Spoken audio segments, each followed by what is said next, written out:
dans Chrétienne, le podcast qui creuse la Bible pour servir Christ.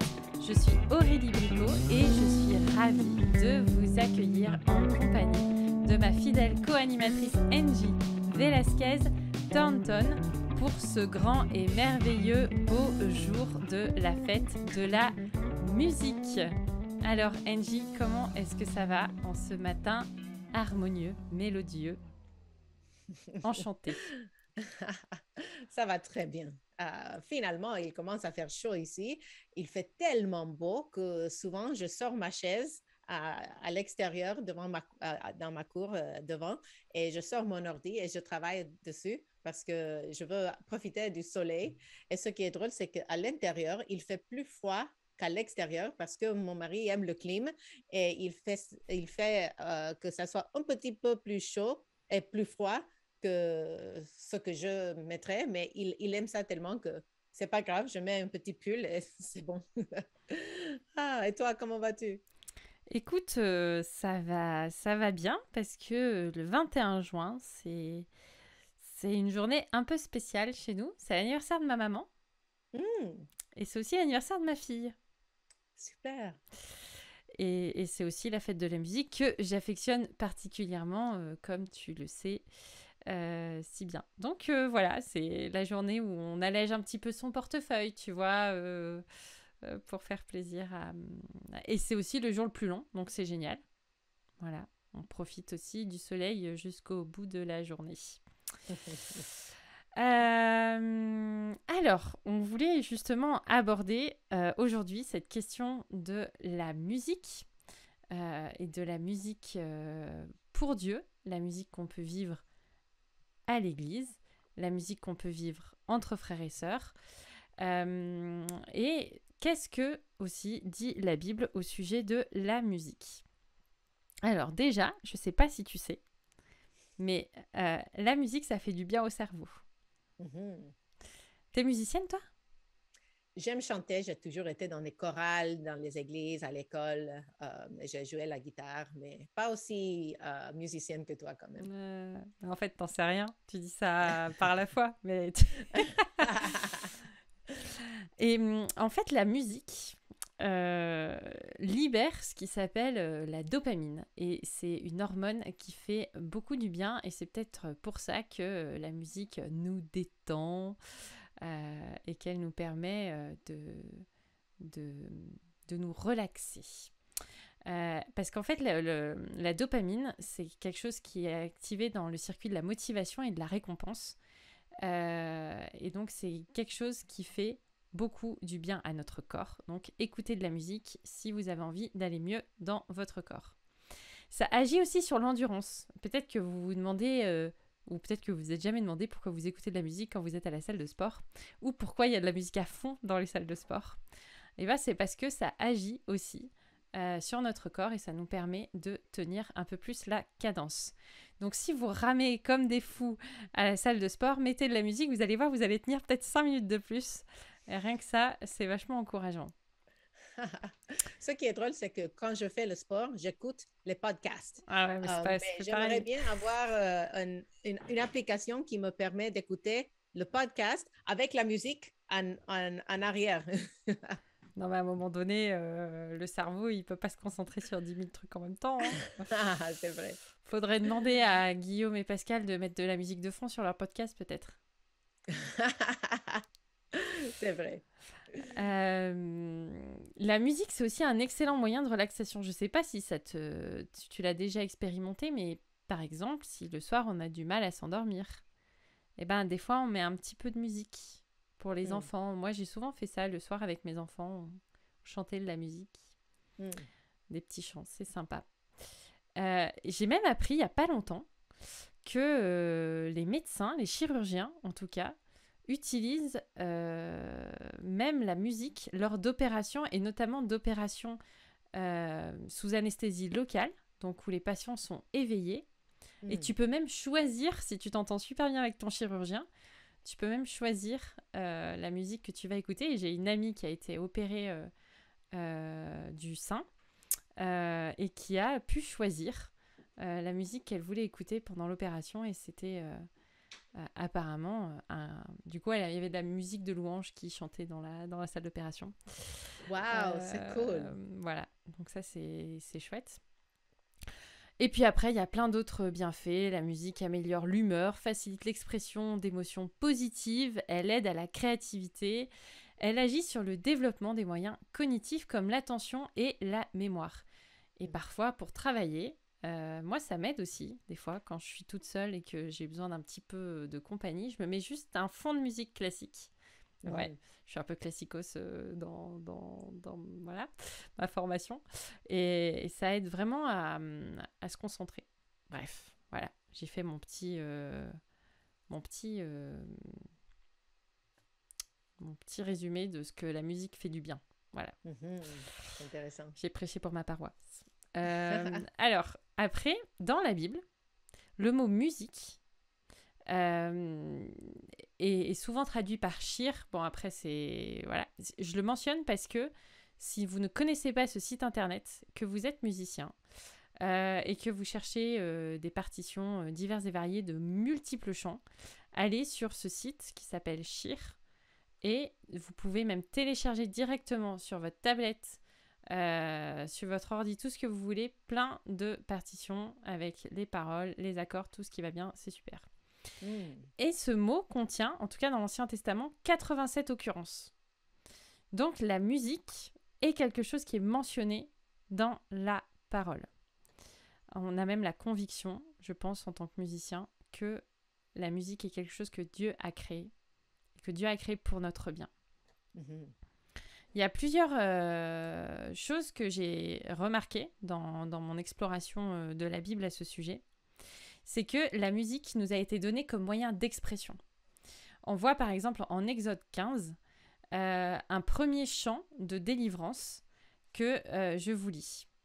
Alors Moïse et les enfants d'Israël chantèrent ce cantique à l'Éternel. Ils dirent « Je chanterai à l'Éternel car il a fait éclater sa gloire.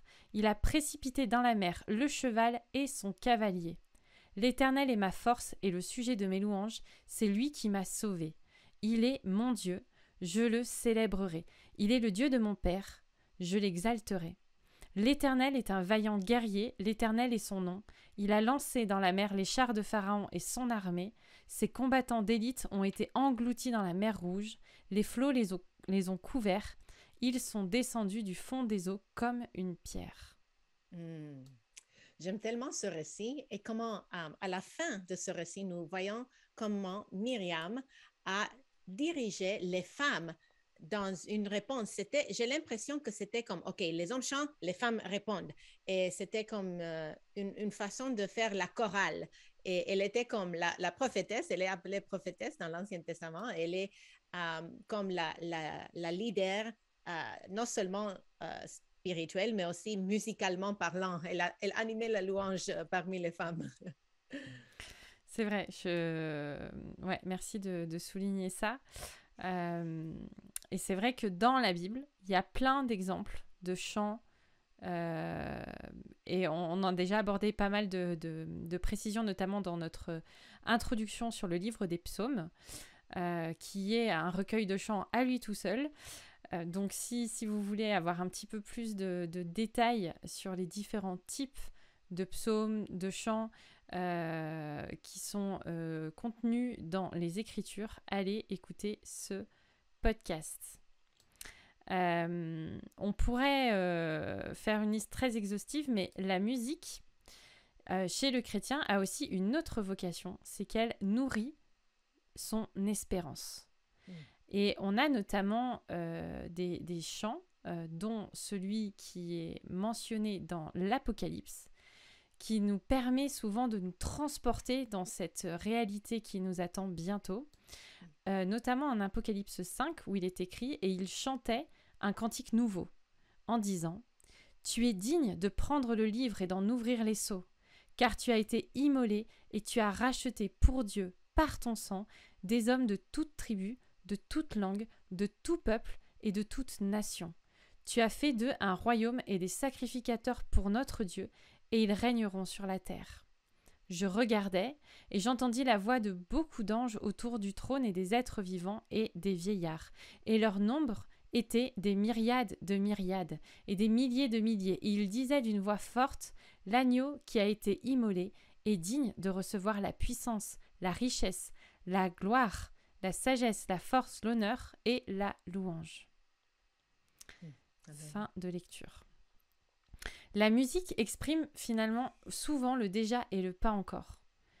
Je ne sais pas ce que tu en penses par rapport à ça, mais c'est vrai que c'est souvent quelque chose qui se vit notamment pendant le culte, où on est déjà tous là, on vit beaucoup de réalité avec Dieu, mais à travers nos chants, on se projette aussi dans le pas encore qui sera bientôt pleinement accompli. Tout à fait. Et aussi, on proclame des vérités qui peut-être ne sont pas encore 100% enracinées dans nos cœurs, mais nous confessons notre foi même quand la foi nous manque, parce que c'est en déclarant les vérités essentielles de l'Évangile que nous affirmons et nous approfondissons notre foi. Mais on vacille, on est tous humains, mais on attend avec empressement le jour où notre foi sera transformée en vision et nous chanterons sans aucun doute et sans aucun empêchement. Tout à fait. La musique nous aide à tendre nos regards sur ce qui est parfait, beau, pleinement harmonieux et resplendissant. Et c'est, je crois, le seul exercice auquel nous nous soumettons, où d'une même voix, nous proclamons les mêmes choses. Et en ça, il y a une forme de force dans la musique. Et ce dimanche, à notre église, c'était le premier dimanche qu'on a chanté sans masque. Et c'était comme si on s'était réveillé d'un long sommeil. Et j'entendais les gens autour de moi et j'avais l'impression que tout le monde chantait plus fort que d'habitude parce qu'on était rayonnant de joie de pouvoir proclamer les vérités sans empêchement. Exactement. Et on en vient au prochain justement aspect de la musique qui est développé dans la parole, la musique comme moyen de communication. C'est vrai que j'avais oublié ce jour où on a fait tomber les masques et où c'est déjà tellement vieux. Pourvu qu'on ne les remette pas. La musique est un moyen facile pour communiquer l'évangile et pour communiquer les vérités bibliques. Augustin disait dans ses confessions « Que de pleurs j'ai versé à entendre dans un trouble profond vos hymnes, vos cantiques, les suaves accents dont retentissait votre Église. En coulant dans mes oreilles, ils distillaient la vérité dans mon cœur. Un bouillonnement de piété se faisait en moi, les larmes m'échappaient et cela me faisait du bien de pleurer. » Comme quoi Augustin avait un cœur. La musique nous aide à nous émouvoir de la parole de Dieu et à la vivre avec les émotions que Dieu nous a données. Et à pas simplement la comprendre comme des réalités, des vérités intellectuelles. C'est aussi important de laisser descendre ces vérités dans notre cœur et de nous laisser nous émouvoir par ce que Christ a accompli. Et c'est pour cela que nous chantons dans nos églises et c'est pour cela que là où des chrétiens sont rassemblés, il y a de la musique. Tout à fait. Et souvent dans notre tradition, tellement centrée sur la parole, il n'y a pas autant été développée cette théologie de la musique et on n'a pas raffiné nos dons dans ce sens-là et on se focalise sur la prédication. Et je forme des femmes à l'enseignement textuel, donc ne me mécomprenez pas, mais la musique a peut-être été un peu négligée dans nos milieux, mais j'ai entendu une expression qui m'a marquée où quelqu'un a dit « Personne ne quitte l'Église en chantonnant le sermon ». Donc, c'est la musique qui reste avec les gens. Et après que je donne un enseignement aux femmes, par exemple, l'atelier que va avoir lieu ce week-end, alors qu'on filme, et je ne m'attends pas à que les femmes retiennent beaucoup de ce que je dis mot par mot, mais on va chanter des chants basés sur les psaumes, et c'est certain qu'elles vont chantonner, probablement, certaines vont chantonner les chants qu'on a chantés alors qu'on était rassemblés parce que c'est une expression de ce qui est dans nos cœurs on doit développer plus dans nos églises. Tout à fait. Puis il y a plein de chants sur les psaumes Mm. qui prennent presque les psaumes mot à mot. Mhm. C'est aussi un très bon moyen de mémoriser des sections de la parole. S'il faut juste choisir les bons chants. Mhm. Mais c'est vrai que nous, tu vois, de notre côté, pendant les camps, la musique, c'est souvent un moment très fort. Mhm. Parce que on a sur des semaines une centaine de jeunes. Et notre rêve s'est réalisé il n'y a pas très longtemps de voir tout le monde chanter tous ensemble parce que bon, il y a différents camps en même temps qui se déroulent et parfois c'est un peu chacun fait son groupe. Mais il y a quand même ce désir de chanter ensemble et je trouve que quand des chants résonnent à beaucoup de voix, ça n'a pas du tout la même puissance. Moi, je vis dans une petite église, toute petite église. Euh, et quand on va dans des très grandes églises ou dans des grands rassemblements, des séminaires, etc., quand tu as des chants qui sont chantés à 800, juste parfois, tu as Mhm. juste envie de te taire, d'écouter et de te dire c'est énorme parce que, en fait, dans nos discours, dans nos fonctionnements, c'est compliqué d'avancer ensemble et de vivre l'unité. On est souvent en désaccord, on a du mal à travailler ensemble. Euh, et le chant, c'est quand même ce qui nous permet de matérialiser et de se réunir sur ce qui nous rassemble, Mm. finalement. Et là, je trouve que c'est génial. Ça crée finalement ce que Augustin disait, ce bouillonnement de piété qui nous Mm. invite à aller au-delà de la simple formulation orale et de se dire, bah ouais, non, j'ai vraiment envie de vivre ça avec mes frères et sœurs. Mhm. Donc la musique inspirée par Dieu et fondée dans sa parole est vraiment un outil imparable pour développer l'unité et pour développer aussi une vision biblique du monde. Dieu nous a donné la musique comme un outil pour que nous puissions être transformés de gloire en gloire à l'image de son Fils Jésus. Mhm. Tout à fait. Et je pensais à cela alors que ce week-end passé, j'ai été à une fête d'anniversaire d'une fille que je coach. Elisabeth, salut si tu m'écoutes. Et je parlais avec Christian Frappier, qui est un pasteur au Québec et un musicien. Et il expliquait que le défi pour l'Église aujourd'hui est que nous, dans le monde francophone, nous avons une lacune dans notre hymnologie. La génération précédente de chrétiens n'a pas forcément investi autant dans l'écriture de chants. Ainsi, si nous considérons les hymnes riches et vivants des anciennes, des générations précédentes, nous découvrons qu'ils ont été conçus pour enseigner progressivement l'histoire de la rédemption. Euh, Plusieurs commencent avec la conversion Mm. et continuent avec la vie chrétienne et même avec la mort et la gloire. Et aujourd'hui, malheureusement, une grande partie de la musique de louange contemporaine ressemble davantage à une musique du type Dieu est mon petit ami. Et euh,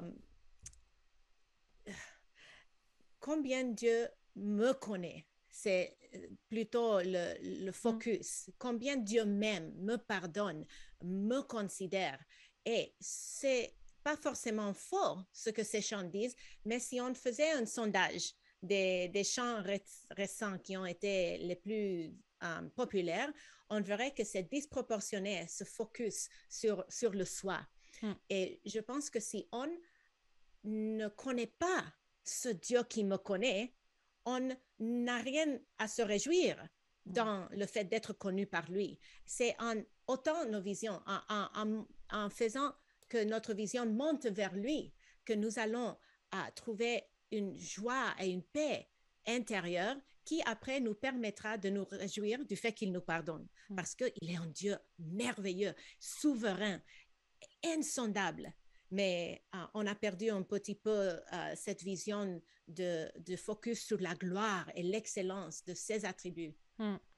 Parce que dans notre vision aussi, je pense, de ce qu'est même l'Église d'une manière générale, on a une vision qui est très humaniste finalement. On est au centre, l'Église c'est pour nous, c'est autour de nous, la musique c'est un plaisir, c'est pour nous, et finalement on met Dieu à côté en se disant, de toute façon, si c'est pour lui, c'est OK. En fait, des fois, c'est pas OK. Et je pense que ce qui est important dans la musique, c'est surtout de pas oublier que la musique, c'est un moyen qui est au service de la parole de Dieu. Et c'est pas juste un truc où on se fait plaisir, c'est fun, on a 8, 9, 10, 15 musiciens dans notre église, c'est génial, on a 3-4 groupes de louanges, c'est super. Mais en fait, on s'en fiche. Ce qui est important, c'est qu'est-ce qu'on dit, c'est qu'est-ce que l'Église chante, et c'est comment la musique, elle aide l'Église à vivre l'unité et à vivre la parole de Dieu. Et j'ai vu et partagé sur Facebook un tweet, une citation d'un pasteur qui disait que quelqu'un avait dit récemment, « J'ai pas beaucoup aimé le temps d'adoration ce dimanche passé. » Et la réponse a été, « C'est pas grave, on n'était pas en train de t'adorer. » Donc, si Dieu a été faudrait que je la exalté. ressorte, celle-là. C'est ça. Mais c'est vrai que d'une manière générale, et peut-être si on a des personnes qui nous écoutent, des responsables d'église, je pense que là où on pêche, c'est qu'il n'y a pas de réflexion sur la liturgie dans nos églises. Quelle est la place de la musique ? Quelle est la place de la parole ? Comment est-ce qu'on organise les choses ? Parce que, en fait, alors moi, j'ai grandi dans un milieu où j'ai été bercée à coups de vieux chants. Et je pense qu'on a plein de chants qui sont disponibles. En tout cas, en français. Moi, je vois une grande diversité de chants. Après, au niveau musical, il y aurait des arrangements à refaire. Mais vraiment des chants profonds qui sont centrés sur la parole. Après, il y a le collectif aussi Écriture qui fait un gros travail sur le chant d'assemblée, qui ont vraiment des chants qui sont centrés aussi sur la parole. Il y a des groupes comme Antidote aussi qui reprennent pas mal de chants sur les psaumes. Je trouve qu'il y a pas mal de choses qui peuvent se prendre. Finalement, il existe pas mal de choses. Il faut aussi creuser un peu, mais c'est un appel s'il y en a qui ont envie d'écrire des chants. Faites-vous plaisir. D'ailleurs, on va avoir à Teen Ranch prochainement, à l'automne 2022, Dieu voulant, un camp de formation spécifiquement dédié pour ce ministère dans les églises et puis pour équiper les responsables à réfléchir justement à la liturgie, à comment avoir une louange centrée sur la parole. Voilà, plus d'infos bientôt. Super. La musique comme moyen d'adoration communautaire, c'était aussi un axe qu'on peut développer dans ce podcast. Dans 1 Chronique 25, on a tout un chapitre qui est consacré aux fonctions et à l'organisation des musiciens dans le tabernacle. Donc c'est pour dire que quand même, c'est pas une mince affaire pour Dieu de savoir qui va prendre le micro et qui va jouer du clavecin. Je vous lis ce passage qui est quand même intéressant à partir du verset 6. « Tout cela était sous la direction de leur père pour le chant de la maison de l'Éternel et avait des cymbales, des luths et des harpes pour le service de la maison de Dieu. Asaph, Jéduthun et Éman recevaient les ordres du roi. Ils étaient au nombre de 288, y compris leurs frères exercés au chant de l'Éternel, tous ceux qui étaient habiles. » 288.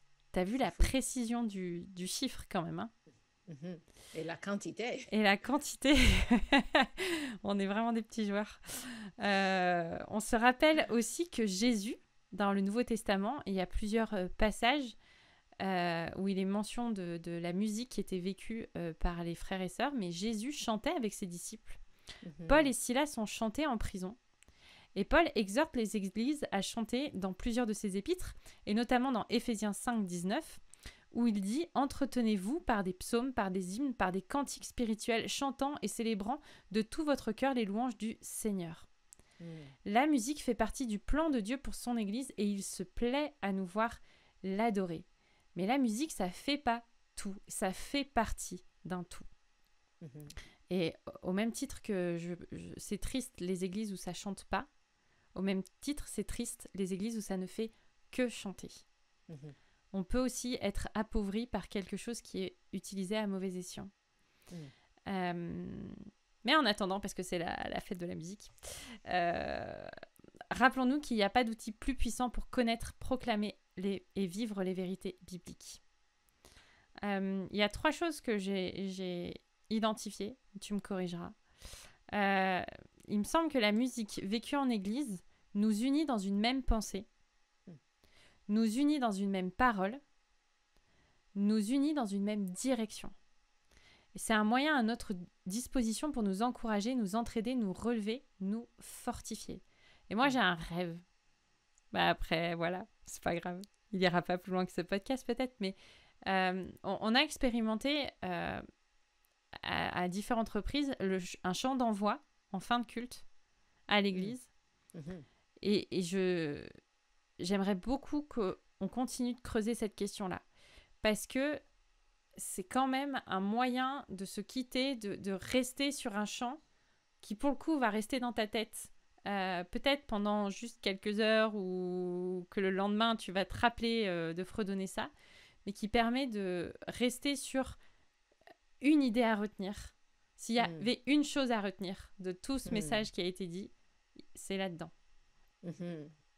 Dan, mon mari, a récemment fait une formation avec Nine Marks à Washington et il disait que à l'église de Mark Dever, les pasteurs choisissent les chants qui vont être chantés à l'heure du culte où ils prêchent. Et ils choisissent avec beaucoup d'intentionnalité pour que ça soit lié avec le message, pour qu'il y ait un mariage avec ce qui a été proclamé par le prédicateur et ce qui a été proclamé par le peuple de Dieu. Et je trouve que c'est une super idée. Et un pasteur, un prédicateur n'a pas besoin d'être doué musicalement pour aller fouiller dans les livres de cantiques et choisir des chants qui aident le peuple de Dieu à s'unir à ce qu'il est en train de proclamer. C'est vrai que tout pasteur ne doit pas être doué musicalement, mais je pense que ça vaudrait la peine que tout pasteur creuse la question de la louange, de l'adoration et de la musique, parce que parfois, je trouve qu'il y a un peu un fossé qui peut se creuser en disant « Ouais, mais les musiciens, vous êtes dans l'émotionnel, nous, on est dans le rationnel, on est dans la parole, tu vois. » Et je trouve que ce serait quand même intéressant que les musiciens étudient la théologie et que les théologiens étudient un peu ce qui se passe du côté des musiciens, parce que c'est pas vraiment vrai que tout est dans l'émotionnel. Je crois. Tout à fait. On chante avec notre entendement, mais on chante aussi avec nos émotions, et nos émotions ne sont pas juste des choses qu'on doit fuir et bannir. Et la prédication peut être très émotionnelle. Elle devrait l'être. Même par des hommes. Qui parle comme ça, qui ne fait que c'est pas intéressant. Il doit varier sa voix et parler avec passion. En tout cas, c'est ma conviction. Si vous avez remarqué, je suis un peu passionnée. C'est ça. Alors, comment est-ce que tout ça nous aide à mieux servir Christ aujourd'hui, NJ? Telle est la question. Je vois une première application que je vous soumets. Vous en faites ce que vous voulez. La première, c'est veiller. Veiller à ce que la musique ne nous détourne pas de Dieu. Parfois, entre musiciens, on se fait plaisir, on passe des bons moments, etc., etc. Mais finalement, on peut aussi juste être plus focus sur la musique et se faire plaisir. Et puis, bon, c'est pas grave si les paroles, c'est pas tout à fait juste. Bon, c'est pas grave, voilà. Et voilà, on peut glisser. Et on cherche plus de plaisir dans la musique qu'en Dieu lui-même. Veillez à ce que l'on écoute. Tout est permis, mais tout n'est pas utile. Dans mon côté ringard, tu sais, où je fais la chasse aux vêtements qui vont pas, je fais aussi la chasse aux musiques qui vont pas. Voilà. Je pense qu'il y a des musiques qui font l'apologie de certaines choses qui ne sont pas à la gloire de Dieu. Il faut savoir faire le tri et pas être des pierres d'achoppement pour notre prochain. J'ai une question. Ouais. Est-ce que tu parles de la musique séculière ou de la musique chrétienne qui est médiocre? Les deux, mon capitaine. Non, après, je pense que on peut, enfin, on a tous des styles qui nous plaisent et qui nous affectionnent différemment. Mhm. Mais je pense que, notamment des musiques, on va dire païennes, quitte à dire le mot, qui sont dans une langue qui ne sont pas notre langue, Mhm. où on l'écoute parce que finalement c'est un style qui nous Mhm. intéresse, mais quand Mhm. tu creuses les paroles, tu dis il y a des choses qui vont pas quand même. Yeah. Et notamment, je me rends compte avec ma fille en ce moment qui écoute pas mal de musique euh, anglaise. Mhm. C'est, bah, en fait, je lui dis, bah tiens, viens, on va voir ce qu'il dit vraiment cette Mhm. chanson. Et ben, Mhm. c'est pas joli, joli des fois. Yeah. Mm. Et ça, c'est une question que je ne savais pas si c'était relevant à cette discussion, mais la question de comment gérer l'écoute de la musique séculière. Parce que on en avait déjà mentionné dans un autre épisode qu'on serait assez pauvre musicalement si Ouais. on bannissait toute musique qui n'était pas chrétienne. Même si en anglais, il y a beaucoup plus de choix et beaucoup plus de variétés. Mais même là, je n'ai pas imposé cette règle sur mes enfants, mais comme principe, on les encourage à écouter plus la musique chrétienne que la musique non chrétienne. Mais les week-ends, on leur permet les vendredis et les samedis d'écouter la musique séculière et elles préfèrent ça de loin. Et elles ont mémorisé la majorité des paroles de ces chants. Et parce que c'est dans leur langue, elles reconnaissent ce qui n'est pas approprié pour elles d'écouter. Et comme elles le jouent dans notre présence, on sait que la musique n'est pas vulgaire, mais c'est banal. C'est des choses, des relations, des bisous, patati patata. J'aime pas forcément et j'ai un peu marre de leur musique. C'est un peu comme euh, la musique populaire que beaucoup de jeunes adolescents aiment. Mais en tout cas, que penses-tu? Est-ce que tu as des limites? Est-ce que tu as comme des paramètres pour que tes enfants ne soient totalement immergés dans la musique mondaine qui termine par remplir leurs pensées de ce qu'elles entendent? Alors, à défaut de choquer, nous, on a un abonnement Deezer et on a un compte aussi sur Spotify. Mm. Mes enfants, sur chaque plateforme, ont leur playlist avec leur prénom. Et il y a de tout, mais en grande majorité, c'est pas du tout chrétien. Mhm. Mais c'est pas un problème. En fait, moi, je suis convaincue que la musique, c'est juste un moyen. En fait, ça dépend juste comment on l'utilise et à quel escient on l'utilise. Après, j'insiste beaucoup sur les paroles parce que c'est un peu comme la musique chrétienne. Pour moi, les paroles sont importantes.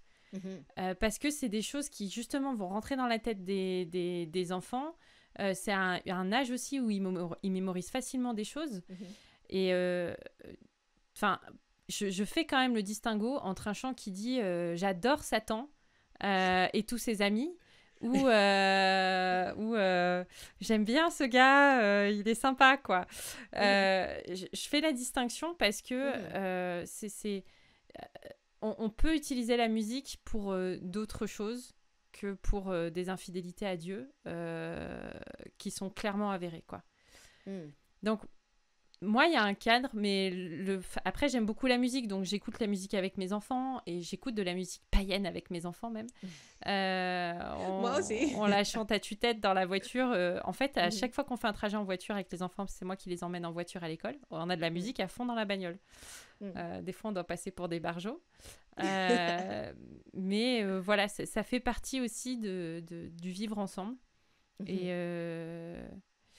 et voilà. Ouais. Après, voilà. Je sais pas si j'ai répondu à ta question. Oui, oui, c'est bon, merci. Yes. Une deuxième application qu'on pourrait avoir par rapport à tout ce qu'on a dit, c'est de veiller à utiliser la musique pour Dieu, pour nos frères et sœurs et pour nous-mêmes. C'est-à-dire que, euh, en fait, je sais plus ce que je voulais dire par rapport à ça. Tiens, tu vois. J'ai noté ça, j'avais une idée très précise en tête et j'étais tellement... Voilà. Mais ouais, en fait, Dieu nous a donné la musique pour qu'on l'utilise pour lui. Et je pense que nos chants doivent lui rendre l'honneur qui lui est dû. Mm. Et utiliser la musique aussi pour nos frères et sœurs. Parce que c'est ce que le Nouveau Testament nous dit. Entretenez-vous par des chants, des psaumes, des hymnes, etc. Et quand on chante, c'est ça que je voulais dire, quand on chante à l'église, on chante pas juste pour nous, quoi. Ça aussi, ça fait partie de notre vision individualiste de l'église. On chante pour nos frères et sœurs. Et même si vous chantez faux, s'il vous plaît, chantez de tout votre cœur pour encourager vos frères et sœurs. Vas-y. Quand Dan était à Washington, il disait aussi qu'à l'église de Mark Dever, les gens sont encouragés de chanter les yeux ouverts et en regardant par-ci, par-là pour être édifiés mutuellement en reconnaissant qu'on est en train de chanter premièrement pour la gloire de Dieu, bien évidemment, mais aussi pour encourager nos frères et sœurs qui sont autour de nous. Et ça, c'est tellement différent que cette optique que chaque fois qu'on entre dans l'adoration, on ferme les yeux et on passe un moment tout seul avec le Seigneur. Et il y a des moments où c'est approprié. Je ne dis pas qu'on ne doit jamais fermer les yeux pendant l'adoration, mais il y a un aspect très fructueux à se reconnaître comme une membre d'une équipe. On est là en train de louer le Seigneur en assemblée parce qu'on est la famille de Dieu et on veut entrer dans la présence de notre Père ensemble et pas individuellement. Tout à fait. Et utiliser aussi la musique pour soi-même. C'est vrai que la musique, c'est parfois un outil qui nous aide à nous relever aussi et à nous rappeler que on a un Dieu qui est fort, qui est grand, qui est puissant. Et ça nous aide à nous décentrer un petit peu de nos problèmes et de notre péché qui nous entoure si facilement. Et la troisième application, ultra perso, vous n'êtes pas obligé de la garder celle-là, c'est s'il vous plaît, écoutez de la bonne musique. Écoutez de la musique bien faite. Je sais que parfois il y a des choses qui sont sympathiques du côté de la musique chrétienne, mais écoutez de la bonne musique avec des musiciens qui maîtrisent leur instrument, des choses qui vous aiguillent vos papilles, des choses qui vont faire monter la dopamine. Écoutez de la musique, vous allez voir, votre moral, il va remonter en 2-2. Et moi aussi, j'aime encourager mes filles à s'exposer à d'autres musiques que celles que tout le monde écoute. Et moi, j'écoute avec elles de la musique en espagnol pour que ça encourage leur apprentissage de la langue, mais aussi ça les ramène en Colombie, là où on était la dernière fois au mois de décembre. Ça les aide à s'identifier avec un autre peuple qui est un peu le sien, mais pas forcément parce qu'ils n'ont pas grandi en Colombie, mais aussi quand on s'expose à la musique d'autres coins du monde et on écoute, j'aime le son de cette musique de Youssou N'Dour, un chanteur sénégalais, ou ces chants de l'Irlande. On reconnaît qu'on fait partie d'un monde plus grand que celui dans notre petit coin du monde. Tout à fait. Je suis carrément d'accord avec toi. C'est une manière d'ouvrir nos enfants à la culture, mais même de s'ouvrir aussi soi-même. Tu sais, moi, un jour, on m'a dit, parce que moi, j'ai une formation très classique au piano. Et puis, j'ai fini par envoyer balader un petit peu tout ça à mes 18 ans. Je voulais vivre un peu autre chose. Et on m'a dit, fais attention, un jour, tu y reviendras. Et je découvre que j'y reviens, à mon plus grand plaisir. Voilà, c'est ma petite Madeleine de Proust. Et une quatrième application, pour tout le monde, c'est d'encourager l'apprentissage des instruments et notamment auprès des enfants et des jeunes. Je me lamente sincèrement de voir que très peu de jeunes se forment à la musique. C'est difficile. Tous les ans, on a envie d'arrêter, mais c'est utile. Je crains que bientôt, on soit en pénurie de musiciens dans nos églises. Et déjà, il y en a qui commencent à passer des bandes son. C'est triste. C'est triste. Voilà. Donc, prions pour ça. Et encourager aussi, parce qu'il y a plein d'enfants qui ont des dons créatifs qui sont pas du tout encouragés dans cette ligne-là. Il faut y penser. Voilà. Voilà, peut-être 3 applications pour les musiciens qu'on pourrait aussi partager. Veillez sur votre cœur, cher ami. C'est important. Un bon musicien, c'est quelqu'un qui a un cœur à la bonne place. Restons dans l'humilité et rappelons-nous que notre maître est là et il veille sur nous. Persévérons dans l'étude de la parole et travaillons pour l'édification commune. Sur ce, allez fêter la musique dans les rues sans les masques. Peut-être qu'ils vont revenir les masques d'ici là, on est mal. Profitez de ce que Dieu nous a donné. Bossez vos instruments, faites vos gammes. Et à bientôt pour de nouvelles aventures. Super. Donc, on vous redit que vous pouvez partager, commenter, liker ce podcast, nous dire ce que vous en avez pensé, si vous avez des questions, des choses qui n'ont pas été claires. Vous pouvez aussi nous écrire à chrétienne, au singulier, @toutpoursagloire.com. Angie, on se revoit la semaine prochaine. La semaine prochaine. Et on va parler d'un sujet excellent qui est le... Je sais pas. T'as un doute. À quelle heure? On va parler du proverbe 31. Ah oui. Voilà, on a plein de choses à vous dire sur ce proverbe. Donc, restez connectés et on vous dit à la semaine prochaine.